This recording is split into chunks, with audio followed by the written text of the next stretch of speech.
Vote বড় বালাই। গ্রামের মেঠো পথ মারিয়ে ধানের ক্ষেতে ঢুকে পড়লেন তৃণমূলের বিধায়ক তথা মন্ত্রী স্বপন দেবনাথ।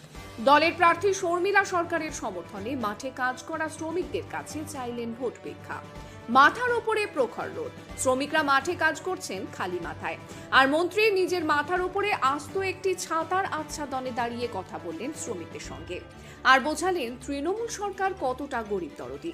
তবে মন্ত্রী তাদের দরবারে ছুটে আসায় খুব একটা উচ্ছ্বসিত নন শ্রমিকরা, শুধুমাত্র মন্ত্রীর কথায় মাথা নাড়িয়েছেন তারা। মন্ত্রী বিড়বিড় করে বলে গেলেন মমতা সরকারের বিভিন্ন প্রকল্পের কথা, সেই সঙ্গে আগামী ৩রা মে মুখ্যমন্ত্রীর সভায় যোগ দেওয়ার জন্য শ্রমিকদের আহ্বান জানালেন মন্ত্রী।